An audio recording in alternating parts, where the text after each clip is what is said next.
किसी ने 1 करोड़ रुपए हो गए उसके ब्याज चढ़ते चढ़ते, तो पूरे 1 करोड़ लेगी, बीमार हो जाएगी। बीमार हो जाएगी, वेदांत हॉस्पिटल में पहुंचेगी, 50,000 रुपये रोज खर्च करवाएगी। और अच्छे 50,000 रुपये रोज खर्च करवा के 20-25 लाख निपटवा के आ जाएगी यहीं घर पे। 20 लाख किसके गए? मेरे। किसके लिए गए? उसके लिए। और अभी गई थोड़ी है, अभी तो 25 लाख तो हॉस्पिटल वाले को दिलाए हैं, अभी और खर्च कराएगी और अंत में वेंटिलेटर पे खड़ी हो जाएगी। लो, और वेंटिलेटर पे लेटी रहेगी 1 महीने, 15 लाख और दिए। पूरा लेकर के जाएगी, तब तक मरेगी नहीं। पूरा लेकर के अब जा रहे। और अगर बच गए, कम पड़ गए और बीच में ही चली गई, तो वो दोबारा मिल जाएगी। वो फिर तुम्हारी बेटी बन के आ जाएगी। अभी पत्नी बन के आई थी, अब बेटी बन के आएगी। अब बेटी बन के आ गई तो अभी और लेना है, तो वो 25 साल तक तुम्हारे घर पे रहेगी, 25 लाख खाएगी और दूसरे के घर पे चली जाएगी। तो आप ये मत समझिए कि शादी बड़े भाग्य से होती है। भाग्य से नहीं होती, दुर्भाग्य से होती है। जब हमें चुकाना होता है उसी की शादी होती है। एक व्यक्ति से पूछा गया, तुम्हें कोई दुख देने वाला है? बोले, मुझे दुख कौन देगा, मेरी तो शादी ही नहीं हुई, हमें काहे का दुख? दुख तो उनसे पूछो जिनकी हुई है। तो उसने बड़े अच्छे एक गीत गा के बताया, जागो राके साइया। तो वो कहने का मतलब उसे कितने दुख है अनुमान लगाइए।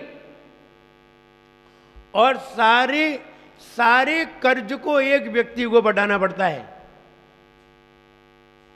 उसे ही इंतजाम करना पड़ता है, चाहे उसे खुद को भी क्यों ना बेचना पड़े, बेचना पड़ता है। कमाने के लिए खुद को भी गिरवी रखना पड़ता है। हमें तुम 5 लाख रुपए दे दो, हम तुम्हारे मिल में 5 साल तक काम करते रहेंगे, गिरवी रख गए। करना पड़ते हैं, ये सब उन्हें ही करना पड़ते हैं जो कर्ज लेकर के आते हैं। लेकिन जो कर्ज लेकर के नहीं आते, वे तो त्याग कर देते हैं। ये पहचान है कि हम किसी का लेके आए ही नहीं है, हम किसी का लेके नहीं आए हैं, हम और दे के जाते हैं। साधु है, साधु जिस घर में आहार करने जाते हैं, आहार करने नहीं जाते, देने जाते हैं। घर भरने के लिए जाते हैं, लेने के लिए नहीं। लेना तो बहाना है, लेना तो बहाना है। अगर कोई तुमसे 500 रुपए लेके 5 लाख रुपए देता है तो 500 रुपए मायने नहीं रखते, 5 लाख की महत्ता आ जाती है, दे के गई है।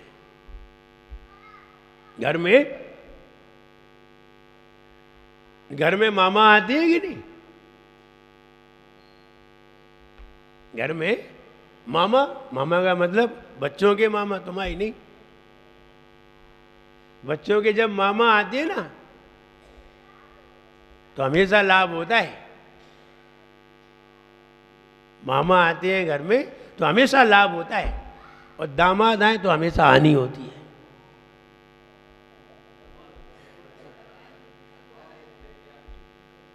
दामाद आए तो हानि और मामा आए तो लाभ। दामाद आएंगे तो घर का भी खर्च कराएंगे और जाएंगे तो लेके जाएंगे, और मामा आएंगे तो लेके आएंगे और जाएंगे तो देके ही जाएंगे।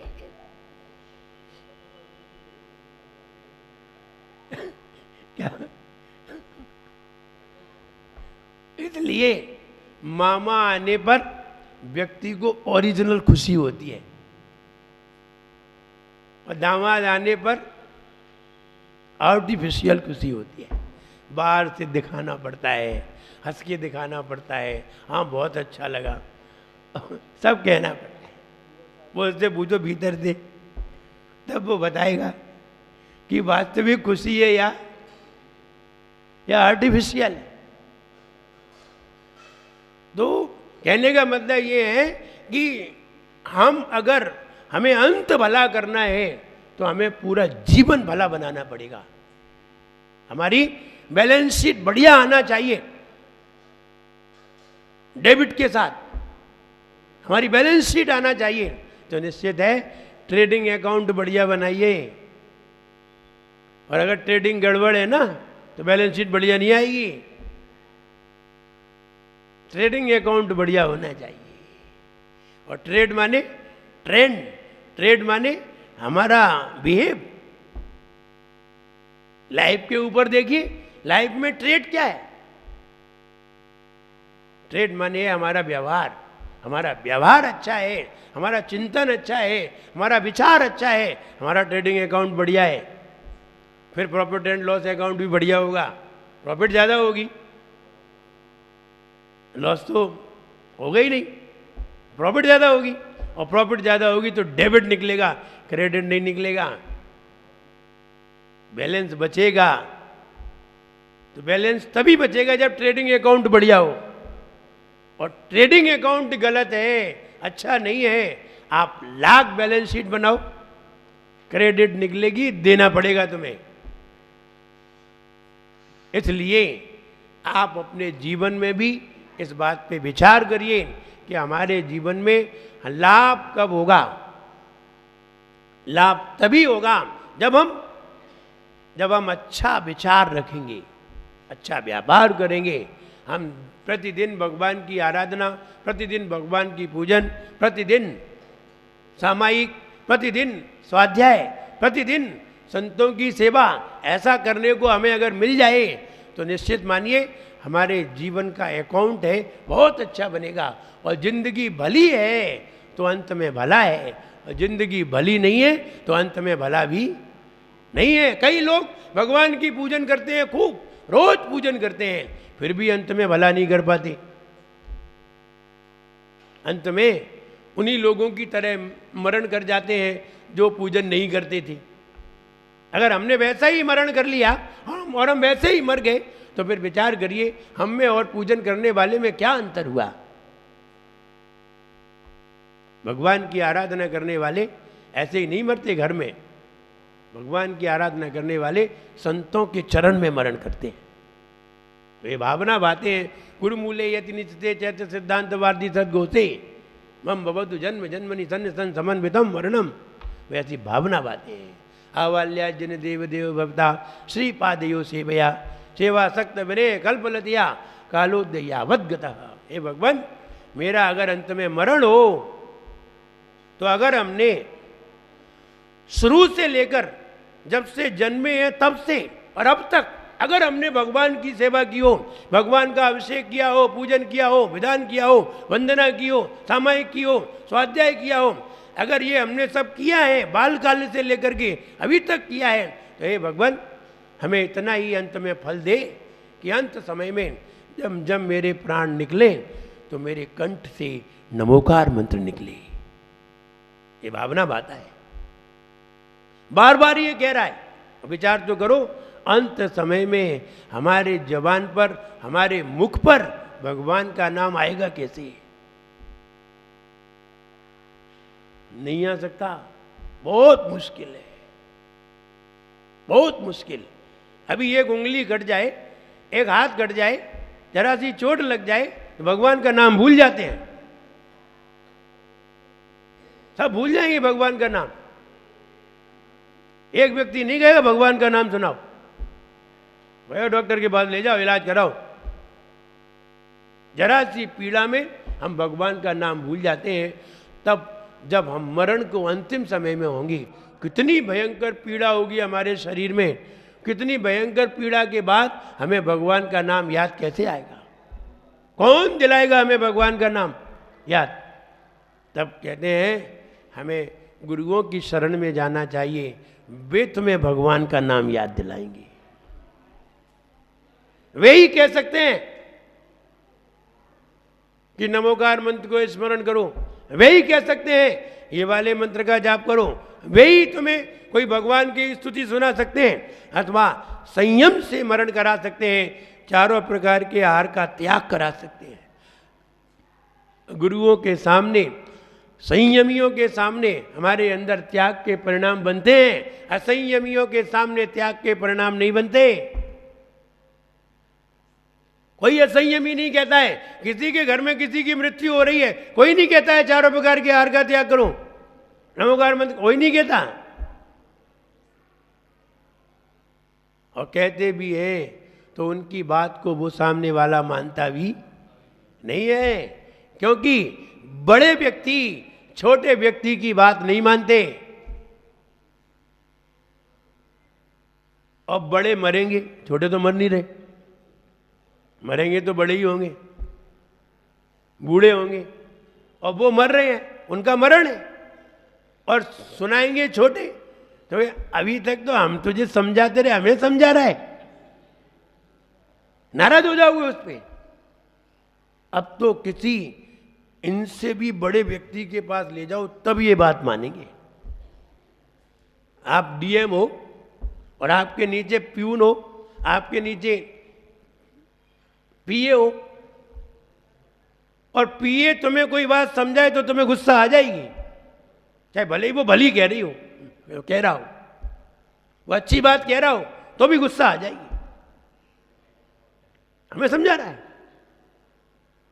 अब आप विचार करिए, वो अच्छी बात कह रहा है तो भी तुम उस पर नाराज हो रहे हो। भैया आपने शराब पी ली, शराब पी के गाड़ी चला रहे हैं, पिए आपके पीछे बैठा है, उसने कहा साहब लाओ हम चलाते हैं, आप मत चलाओ। हमें समझा रहा है और उसी को ठोक दे। तो बड़े व्यक्ति छोटे व्यक्ति की बात उस समय उन्हें जिंदगी भर नहीं मानी, तो अब क्या मानेंगी? अब विचार करो कैसे समझाओगी, कैसे समझाओगे अपने दादा को? दादा तुम्हें समझा देंगे। तब उन दादा को कोई बड़े दादा के पास ले जाओ। बड़े दादा कौन है? कोई मुनिराज,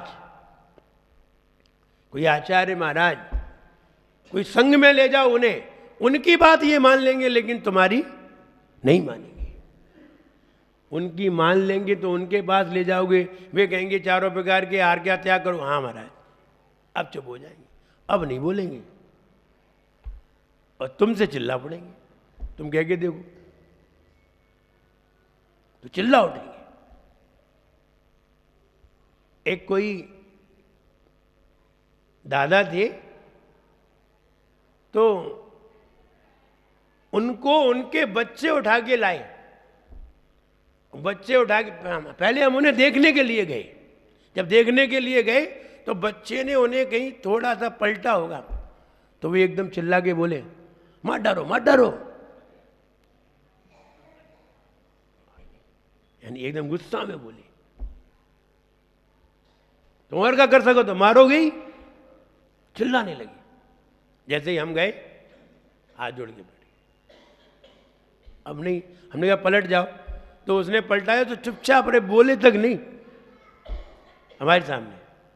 और जब हम जब पीछे खड़े थे तब वो चिल्ला रहे थे। तो तब उनका बच्चा था, तो उस पर तो चढ़ गए। अब इन पे कैसे चढ़े? वो ऐसे हाथ जोड़ के खड़े हो गए और उन्हें बिठा दिया, उठा के बिठा दिया और टिका दिया। हमने कहा दर्द तो नहीं हो रहा? अब करा भी रहे, कह रहे नहीं हो रहा। और लड़के पे चिल्ला रहे, गाली दे रही थी उस पर। तो हमने कहा